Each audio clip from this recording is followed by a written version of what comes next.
Hello, everyone, and thanks for joining us at the Our American Mission Small Business Forum. This week's guest is Marty, and Marty Edwards is going to share his book, Marketing Strategies 101, Transitioning in a Post-COVID-19 World, which I think is our permanent state now, as everything's going to be PC post-COVID. And Marty, why don't you just tell everybody about why you've written the book, what brought you on this journey, share your story, and then jump right into the book, and we'll chat about it.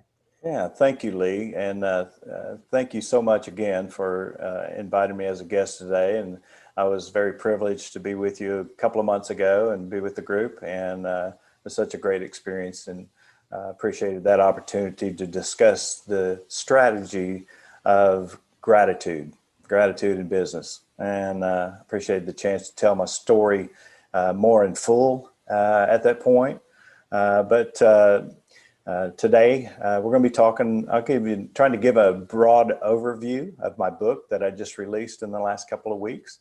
But before I do that, I'll give you some perspective. I've been a general contractor providing construction services. I had 3 different businesses over about a 40-year period of time, which tells you I'm old. I've hung around a long time. You're seasoned. I'm seasoned. So, I now have a company called Yako Key Consulting, and I provide mentoring and advice and to small businesses, but I especially like to help small businesses that are minority owned, women owned, and veteran owned that are looking to do business with the federal government. Not that that's what we exclusively work with businesses doing, but beginning of last year, as the COVID was coming into our life and changing the world as we know it, I was talking to a lot of small businesses that were naturally panicking, really stressed, and really starting what I felt like was making some knee-jerk reactions in response to this. And so the more I talked to them, and I started out writing what I was calling at that time a marketing guide to just share with them and to kind of guide the conversation. Well, I just kept writing, and I was in quarantine at that time for about 2 months because my 3 daughters would not let me go anywhere. So I was looking at nothing but grandkids and cows out of my daughter's land in Oklahoma. And so I just started writing. I turned around, I go, you know what? I think I got a book. So I call myself an accidental author. I didn't really intend to write a book, but I did. And last week, or in the last 10 days or so, we've released that book. But the premise of the book and the advice that I was giving out to these small business owners was, in response to any kind of crisis or any kind of challenge, it's really important to return to some fundamentals of marketing, some basics, and let that be your foundation for pivoting. And that, was the buzzword last spring, is everybody's pivoting. Well, you can pivot in the wrong direction if you're not careful. So I was advising them to really do a deep dive on why are you in business? Who are your customers?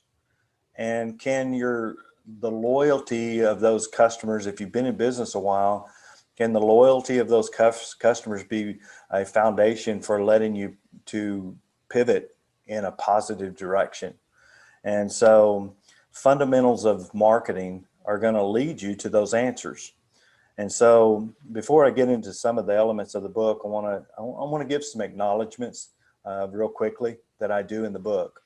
One, and the most important, I feel like, is that I'm a Christian, and I give God all the glory for every single day of my life. And I even give God the glory for the dark, difficult days that I have faced. And speaking of which, I also acknowledge that I am totally inspired. I'm forever inspired by my sweet wife, Karen, who was diagnosed in 2016 with esophageal cancer. And then 18 months later, exactly from diagnosis, she passed from this life and went to her reward in heaven. Well, Karen was not only more of a wife than I ever deserved. We were blessed to have 39 years of marriage and 3 daughters and a couple of grandkids with hopefully more to come. But she was also a small business owner. She was an interior decorator. She sold carpets and blinds and things like that. And she had one of the most brilliant marketing minds that I ever had. And what she had the ability to do was to connect with people with her gorgeous smile, her spirit, her courage that she demonstrated during the cancer battle. And she just had instincts. But she also took it upon herself to really do her homework and try to be a good student and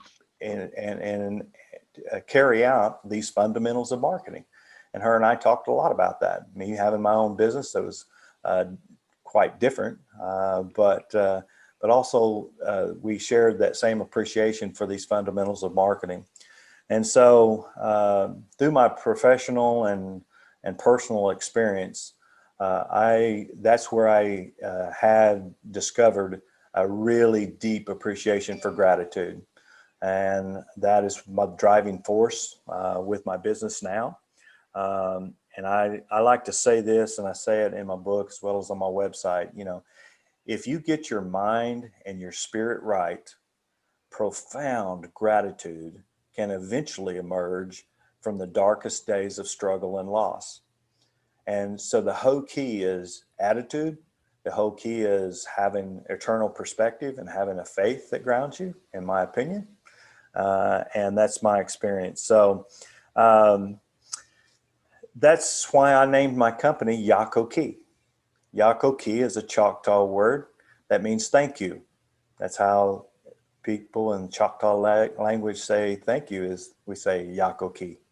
So Yakoki Consulting is my current business. You know, I launched into entrepreneurship immediately after graduating and with a degree in marketing from Oklahoma Christian College in Edmond, Oklahoma. Marketing was a brand new degree. I like to say marketing was just invented when I was in college. You're not that old.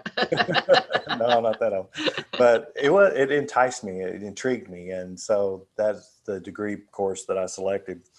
And so I've been a small business owner for more than 40 years now. And I founded White Hawk Group, an Oklahoma-based general contracting firm in 1999. And we provided construction services to primarily the federal government because we were fortunate enough to participate in the SBA's 8A program, a set-aside program for persons that are minority, as well as women and veterans can also possibly receive that certification now. It's a 9-year-long program. During that 9 years, we were fortunate enough to acquire nearly $200 million in contracts.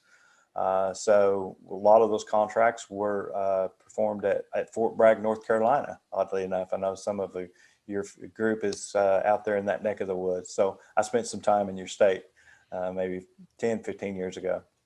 And so we were very fortunate to be able to do that. The Army Corps of Engineers was a frequent customer. But then in 2010, me and my partners, we formed White Hawk Engineering, a civil engineering and survey services firm that is still operational in Moore, Oklahoma. And they are continuing a great legacy that we've built. I'm no longer involved in the operational aspects of White Hawk Engineering, but my two of my partners are women, and so it is a woman certified firm. And so they primarily do Department of Transportation work. But I was really forced to close the construction operations of White Hawk Group in 2017 as my wife was battling the cancer, and I just couldn't keep things going. And so Yakoki I formed about a month before COVID turned the world upside down. So I had it all figured out and knew exactly what I was going to do. And the virus said, no, you're not going to do that, what you thought you were going to do. So I've had to pivot myself, and still in the process of doing that. So let's talk about the book a little bit. Like I said, I had all these people, that I felt like were making these knee-jerk reactions. I said, hey, wait a minute, let's slow down a little bit. And there are some marketing strategies that I call Marketing Strategies 101. We need to return and refresh ourselves on some of the fundamentals of marketing in order to make what is a forced transition. We'll talk more about transition later in the discussion. But to give you an overview, the first part is I say great marketing is all about great listening. That's where you have to start with your marketing strategy is listen. You got to ask questions, and then listen to those answers, reflect on them, and let them be ingrained in the strategies that you choose to move forward when you act. And then part two is we've listened, and now we're ready to talk. Well, what are we going to say? And we're going to talk about, I'll talk a lot about two statements that I think are critical to forming your marketing strategy. So now you're ready to talk. But then once you have formed your message, well, where, how are you going to get your message out? And we're going to talk about what I believe is headquarters central for any small business, and that's your website. It's a really, really important tool and a vital in today's world, digital world, especially, is to have your brand story infiltrate your entire website. But then there's other places to get your message heard. And we'll talk a little bit about that. Brand story delivery. What are the other places this great content that you're going to come up with? Where's it going to land? And we'll talk a little bit about social media and some other things. And then lastly, part 5, I talk in the book about transition. And, change is something that none of us do very well with, really. Even when it's a choice that we make to make a change, it still is nerve-wracking, and there's a lot of unknowns, and we just don't want to go there. But as COVID showed us last year, there is transitions that are forced. And so we don't have any choice but to understand that and accept that, and then implement an action plan. And then we'll talk about in general, we'll talk about some market expansion strategies. So that's a broad overview, Lee, but Sounds fabulous. I think everybody's gonna be able to apply that. So you just jump right in to whatever your first point is, and okay, we'll go.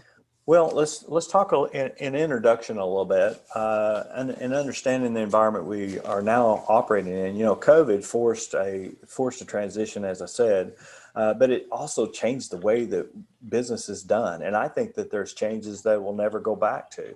The virtual marketing, e-commerce, telecommuting, they've all received a proof test, Right. and people are understanding it.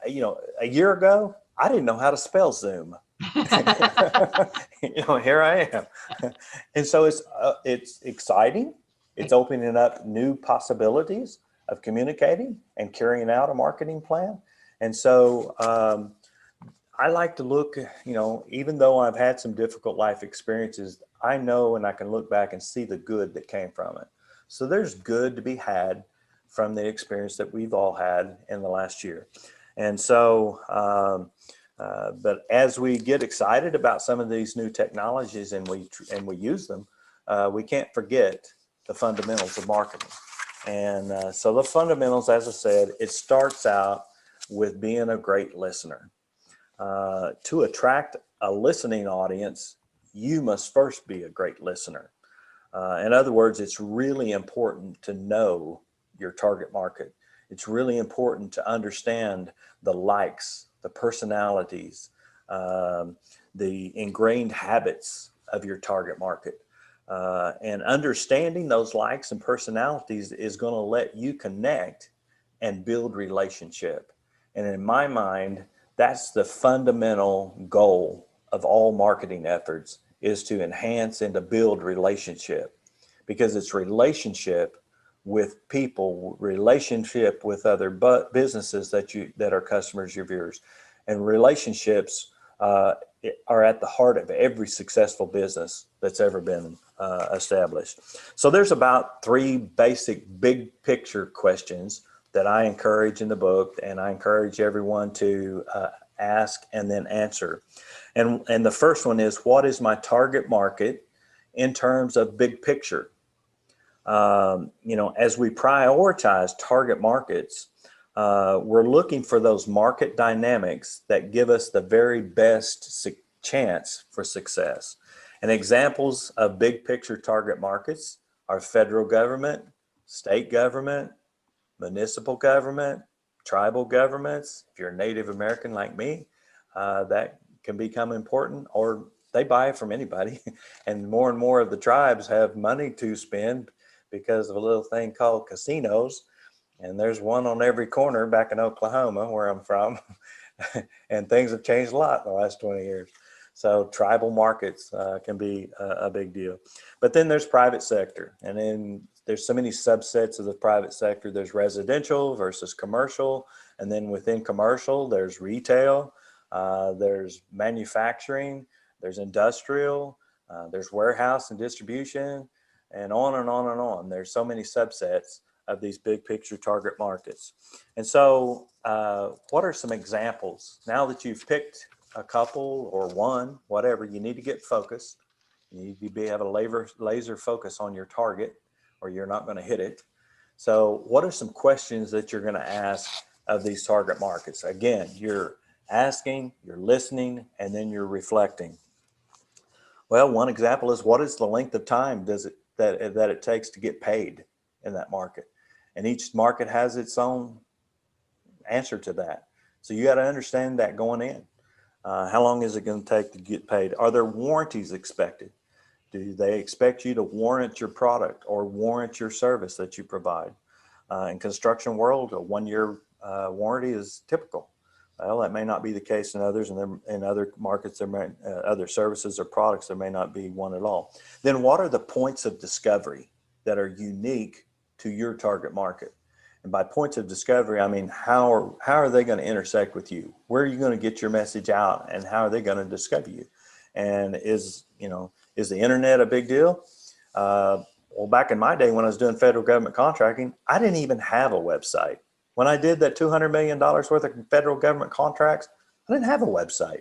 Well, things have changed. It's now really important for even federal contractors to have a website, because those contracting officers, they want to go to a central location and find out what you're all about. And then what is the historical demand for my product or services? You need to do a profile going back 5, 10 years or whatever, and say, okay, well, has this particular target ever bought what I sell? I know it seems basic, but so many times people forget that, and they get all excited and they think that there's opportunities in a certain direction, and then come to find out, well, they don't really buy a whole lot of what I sell, or they don't buy in that manner. So that's really important. Can I efficiently service customers in the region that I select? Do you have the mechanism and the resources in place to service a particular geographic location? And what are the impacts in regard to shipping? What are my mobilization costs? If I'm in the construction business, I've got to get people and equipment to a site. Well, what does that look like in regard to cost? It's going to affect my bid. So others, who are my potential competitors that are in that target? I don't want to know who your competitors are in some place that you're not going to do business. That don't matter. Absolutely. It's irrelevant. But specifically, who are my competitors in that market? How are we comparative in price? How are we comparative in profile of what we offer? Do they offer some things that I don't? Could it be appropriate for me to consider offering those things? Maybe, maybe not. Again, lots of questions, and lots of listening. And so, and then lastly, what is my projected income? What are my projected costs? What is my projected revenue? Guess what? Small businesses, unless you're a nonprofit, but even a nonprofit is geared to make money. Track money. You got to bring money. You got to bring money. So small business, can I make any money going and attacking this target? So it sounds like a duh kind of thing, but it's so true. So do a lot of care and consult your CPA and other resources to prepare very carefully a projected cash flow statement. Not only can I make money, but how long do I have to wait to get paid? Therefore, how long do I have to carry these expenses before that money is going to turn and come back to me? And then the second big question to ask is, you've asked what's my target market in regard to the big picture. Now we're going to narrow it down a little bit more. What specifically are my targeted persons or agencies or companies within that target market? And so here we're trying to identify who represents, what's the nature of the person that represents the best potential for me as a customer. And since budgets are limited in regard to what you can devote to marketing efforts, it's so important to prioritize your target markets and your target persons. You can't be everywhere speaking to everybody, in a sense. So really prioritize who your targets are, who gives you the maximum opportunity for growth. And prioritizing targets is going to give you efficiency in regard to new customer acquisition. What is the cost of acquiring a new customer?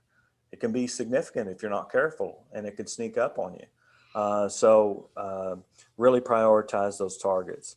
And so there's some questions that we're going to ask and listen in regard to this. So what are the demographics of my direct customer, my persons? The demographics of age, income, geographic location, marital status, and all these kind of things. Some of those answers will be applicable to you, some may not. But ask those questions and develop a profile demographically of your target persons. And then again, what has been the historical purchasing of that specific target? Look back, do a profile. And in federal government contracting, there's a database that is available to anyone to see what has been by NAICS code, what has been the purchasing habits, how much volume, how much have they awarded in this area that I provide in the last 20 years. And you can go back and do that, and it'll surprise you. At one time, I was when I had closed my White Hawk business, I had taken a job for the first time in 35 years, and I was doing business development for a company out of Mississippi that provided forestry services. And they did a lot of work with the Forest Service, the U.S. government, but they was wanting to do more work with the Corps of Engineers. And so they had their ideas of a target where I should go call on some people. I said, well, I'm not sure that that particular Corps of Engineer office and district even purchases what we sell.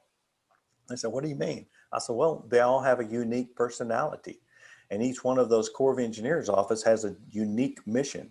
And so I did some historical research, and I found out that the largest procurer by far of forest services in the whole Corps system was the Fort Worth Corps of Engineers. I go, who would have thought Fort Worth, Texas, buys stuff having to do with trees? Well, they do. And all I had visions was West Texas, where there's not any trees, but actually the eastern half of Texas has a lot of trees. So there again, understand your customer and do that research, and it'll guide you and make you more efficient in your marketing effort. And so another question to ask when you get to target persons is, what is the manner in which they welcome marketing efforts? In other words, is the protocol to email them, or is the protocol to call them? Is the protocol to none of the above, and you just got to knock down the door any way you can? Chase them down back in the old days when we had physical events that we could go to and matchmaking sessions, that understand where your door of opportunity is and how to get through it. And so, and then the third big picture question is one that a lot of people don't think about, but it's one that I've discovered is really, really important. And that is, what are the conduits or resources that can lead you or connect you with new customers? Conduits are not your direct customer, but they definitely can lead you and connect you with new customers. And so conduits are individuals, firms, or resource organizations that have ability to be a connector. And so in examples of conduits, just to throw a few out and to include in your network of resources. And it is so important to network, obviously, and that's what we're doing today. And I appreciate the chance to network with you guys, but network for referrals. And examples are the Small Business Administration, the Minority Business Development Agency, if that's applicable to you and your firm, small business development centers in Oklahoma. A lot of those are connected to the VOTEC systems. And then there's PTACs for those that are involved in federal government contracting, that are procurement technical assistance centers. And all those services are free of charge. They all have government grants for the most part to carry out their mission of assisting small businesses that are looking to connect with the federal government. And then other examples are the National Minority Supplier Development Council, NMSDC.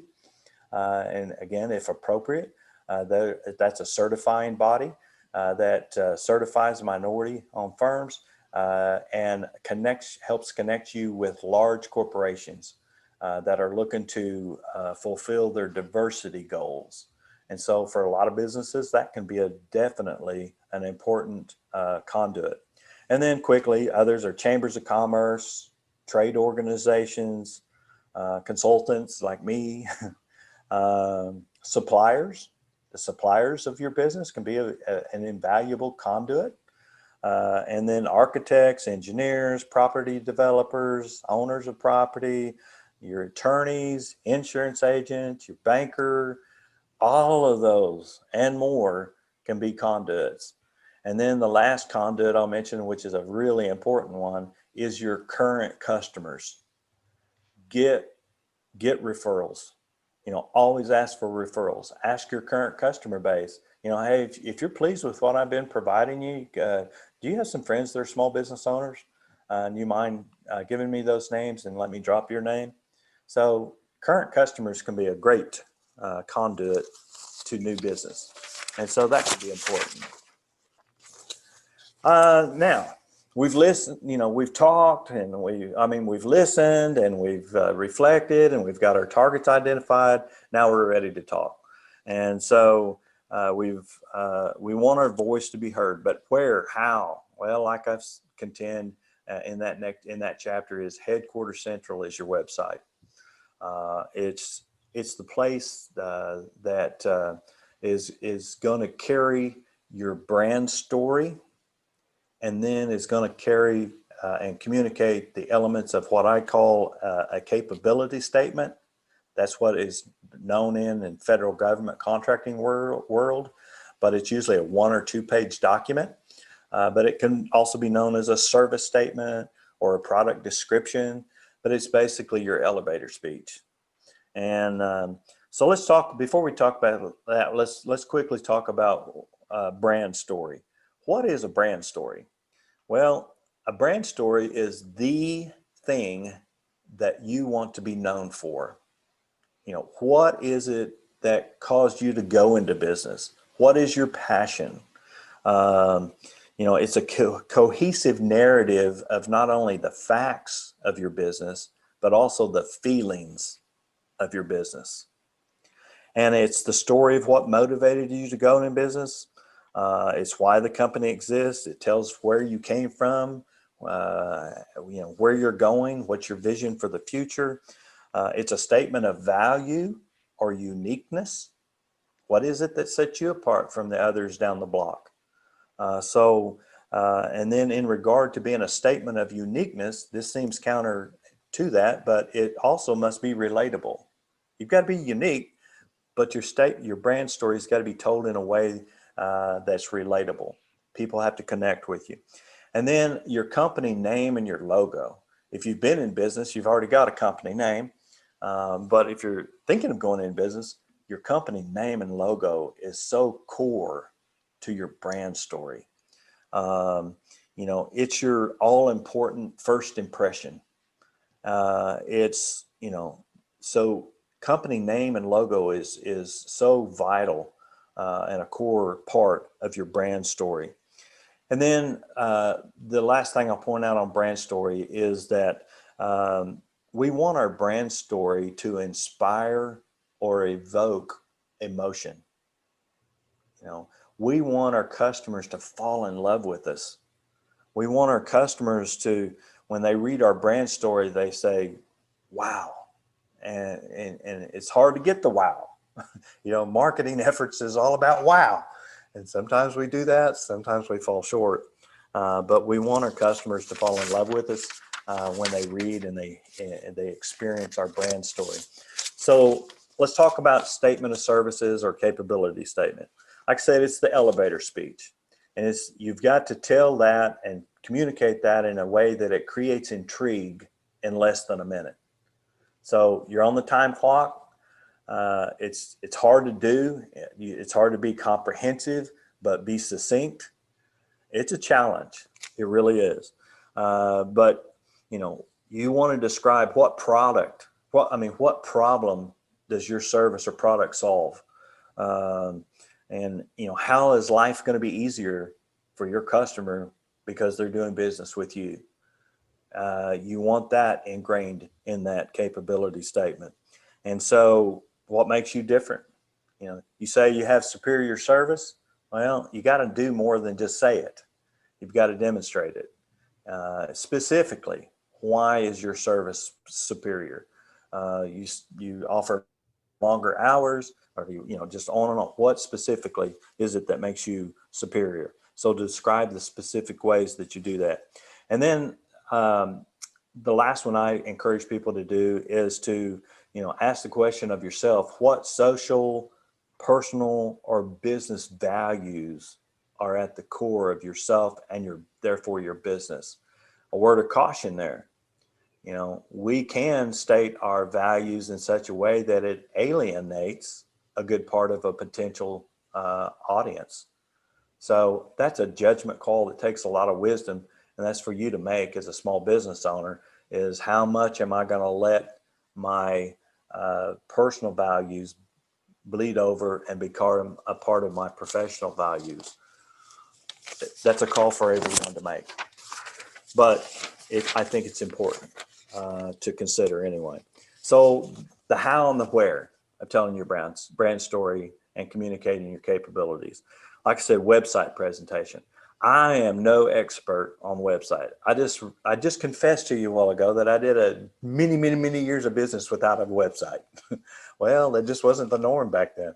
Well, I'm still not an expert, but I know some, and I've learned some things a lot in the last year, especially about some of these issues. But just some major issues to address in your website formation. Number one is security. Ensure that your website has an SSL certificate. Well, I know how to spell SSL. That's about as far as I can take you on that. But I do know that it is very important to have that in place. And then performance and functionality. You know, if your website doesn't operate quickly, you're gonna lose them. People don't. We're not patient people. I'm not. And so if it takes forever for your web page to load up, you need some professional help. And so performance and functionality. Then mobile device compatible. You know, everybody nearly in America has one of these computers in our hands called a telephone. I used to make phone calls on it, right? You remember the old days when you made a phone call? Well, there's so much more people do with those things now than we do. I do. So mobile capability of your website is critical. And then search engine optimization, SEO. And again, I know how to spell that one too, but it's the functionality behind the scenes, and the people, web designers and people smarter than me know all about these things, but you need to have things in place that gives you the best position when folks are going and looking for you. So search engine optimization is really important. And then the last point I'm going to make on this is visuals are so critical. People don't read anymore, you know. So if you got just tons and tons and tons and tons of narrative on your website, and I have some, I do, but I've also tried to have video. I've got pictures, I've got visuals that give that first impression, that all important first impression. And we only got one chance to do that. So considering the blazing speed at which people browse the internet, if they don't like what they see, or if they're put off by it, or if it communicates unprofessionalism, man, they're going to something else. So visuals are really important to your website. Well, what are some other places that we can get our brand story out? Potential points of discovery. Well, they're numerous, really, but some of the basics are social media, electronic brochures, PDFs that can be sent as an attachment, and email, just routine transmission. It's important to give consideration to your signature line. Your signature line, every time you send an email, that's an opportunity to market. So at least have your website on there, have your basic contact information, of course, but put up a favorite quote, keep it fresh, rotate it every once in a while. But email transmissions, it's a marketing opportunity, even in the routine ones. But then, of course, there's planned email campaigns, whether you're broad-based, you're casting a big net. You got to realize that, the response rate is very, very low for those kind of things, about 1 or 2% at most. But it can be effective, or it can be very targeted. And that's the one I recommend to start with, is be very strategic, be very targeted in an email outreach. And so the most efficient, cost-efficient marketing is digital. So we've got some digital, there's so many, the social media platforms are free for the most part. There's ones that you can pay money for to boost it. But amazing tools, amazing technologies, and social media can effectively build trust. Social media can give your business a personality. And again, caution, don't put the wrong personality out there. Don't show them everything. If you're an angry, bitter person, you don't want that to bleed through. But social media can make or break you. And I know social media is how we got connected. I got connected with Sarah Phillips on LinkedIn. Just kind of one thing leading to another, and I got to know Lee. And so it's a fabulous way to really connect and to build your network. And so again, there's just all kinds of points of discovery. Face-to-face, I hope we get to do that soon. Again, Lee, you've got yourself muted, but I'm sure you had a great comment. I said face to camera. Face We're not to face camera. to face yet, but we're Exactly. face to camera. Well, and face to camera is at least better than just print or pictures. So yeah, that's showing gratitude for what we do have, right? There you go. But it's face to face or face to camera. It's the old fashioned way of doing things, but it's still the most effective. It's the best way for someone to get a better reading on you. You're able to get the body language and facial expressions and some of the things that go into communication. And I remember studies from years past that about 60% of all communication that comes across is nonverbal. And so it's really important. So face to face, do it the old fashioned way. And it many times gives you the best chance of avoiding being misinterpreted. Emails, you got to be so careful with emails. What goes down on paper and what comes out in someone else's mind, it may be totally different than what you intended. And say, whoops. So face to face, and then similar to face is phone outreach. Get on the phone and call people. Ones so many people ain't going to answer your call if they don't have you in their contact list. But phone outreach is another point of discovery. Let's talk a little bit, and Lee, kind of watch us on time. We're good. We're good, Marty. We're about 19 minutes till noon, so we still got 19 minutes to go. Excellent. And I want to leave some time for open discussion, just to kick some things around and have everybody kind of respond and give us, I like to hear your take on things too. But before we get to some specific market expansion strategies, I want to talk a little bit more in depth about transition. To say that we've been forced to transition because of COVID Well, that's an understatement. You know, we've certainly have had our hand forcing this, and change and transition, they're kind of synonymous. They go hand in hand, certainly. Well, a couple of years ago, as I was unexpectedly found myself as a widower and being forced to transition, I came across a book that was really helpful to me personally, but I saw so many professional applications as well. But the author is William Bridges. And he wrote the book back in the 80s, as I recall. So it's not a new book, but it's called Transitions, Making Sense of Life's Changes. And he says that every successful transition has three stages to it. And the first stage is the ending. And the ending requires us to acknowledge that an ending has occurred. And successful people accept that ending.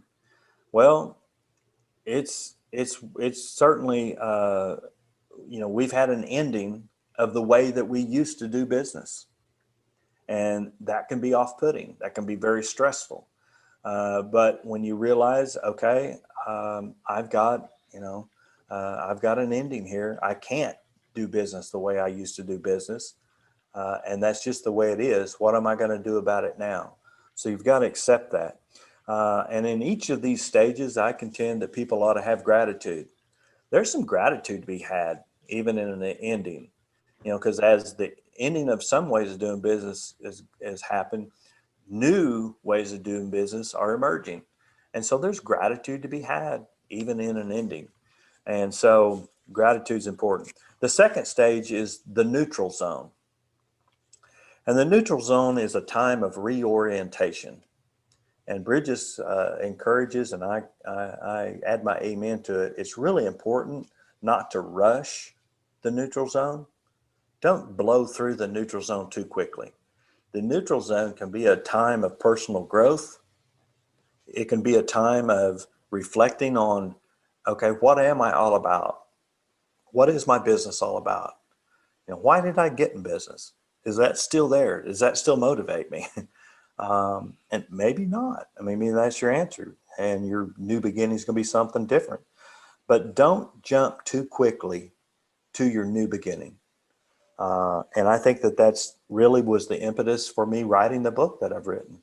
I saw so many people doing that. And so find a time and a place to be alone and reflect. Just kind of sit there in that neutral zone and just soak things in, reflect, look around you, see what's going on with others, see how they're transitioning. Just spend an appropriate amount of time in the neutral zone. It's the time when you're going to do your market research. In the old days, when I got a degree in marketing, that's what we called it, marketing research. Well, that's not changed really. And so the neutral zone, if you've never done marketing research, it's a good time to start.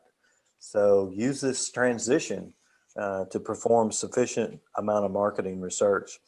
And again, the neutral zone is a great place to reflect on those and be grateful for, have gratitude for the new things that are starting to emerge. So as you see a glimmer of some hope that's starting to come into play, be grateful for it. Be thankful to God, be thankful for the new people that you're starting to connect to, but express gratitude as you're on the tail end of the neutral zone. Then the third stage is the new beginning. And of course, that's the stage when, you're launching and putting out this new direction. You're communicating it. And so as you're doing that, it's really important to pay attention to external signals that are part of your new world. You're going to start hearing new language being spoke.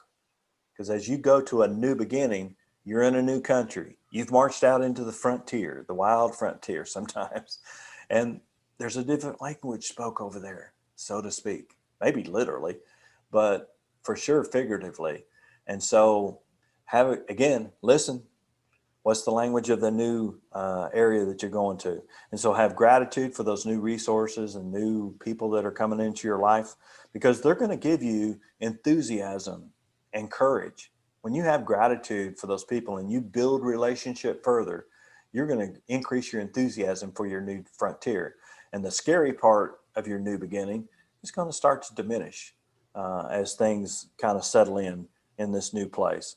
So transitions is so important. Understand the process, be accepting of the process, and do that before you implement some specific strategies for expansion.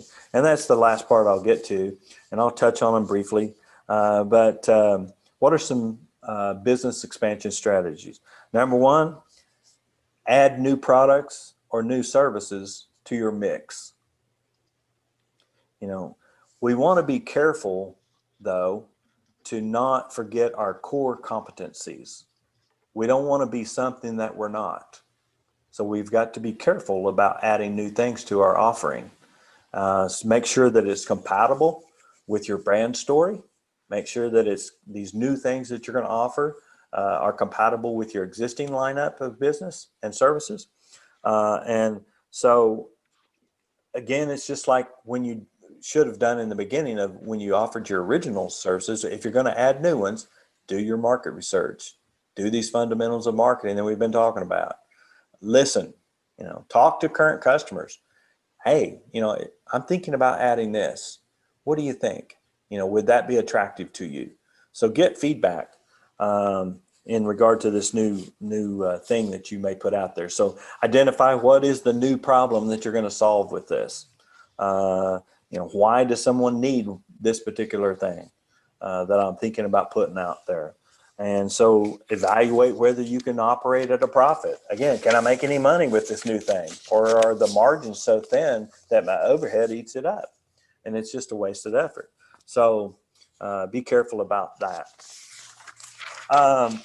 So adding new products or services to the mix, that is obvious one, and it seems straightforward, but it's got to be done carefully.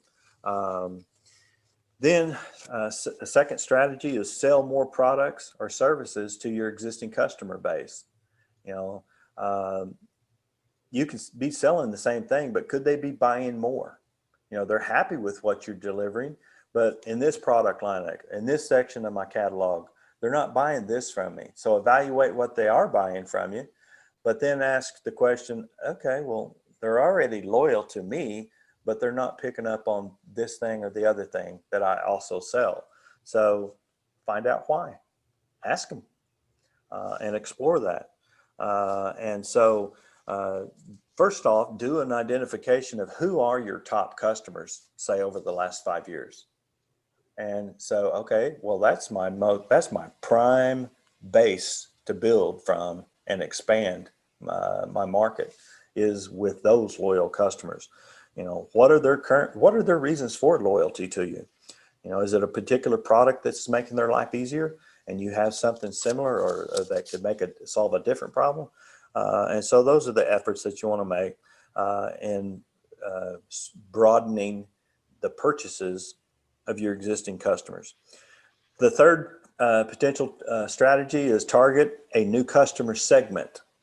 For example, let's say what you do really is a strong core is your older age demographic. Well, maybe just us old people like me are our only customers that make sense. But then again, maybe not. What is it? Maybe what you offer could be appropriate and attractive to a younger market segment. It's just that you're not telling the story in their language. So ask that question. This new customer target, segment, maybe they speak a different language and I've got to learn their language, but I can expand my business with that new one. Fourthly, expand into new territories. I mean, that's kind of obvious, but that's again one that's to be taken with great caution. The further out you go from your core geographically, the more risk that you take on. And so that's got to be done with care. Now, when we talk about e-commerce, we're talking about expanding our territory to the world without a lot of risk. So expand your territories. And then that relates to the fifth thing that I talk about is tap into new sales delivery channels. E-commerce is an obvious example of that, and the best example of that. But again, it's got to be done right. You know, your website, it's got to be, the functionality's got to be spot on. They've got to feel comfortable and secure and doing business with you and with their credit cards.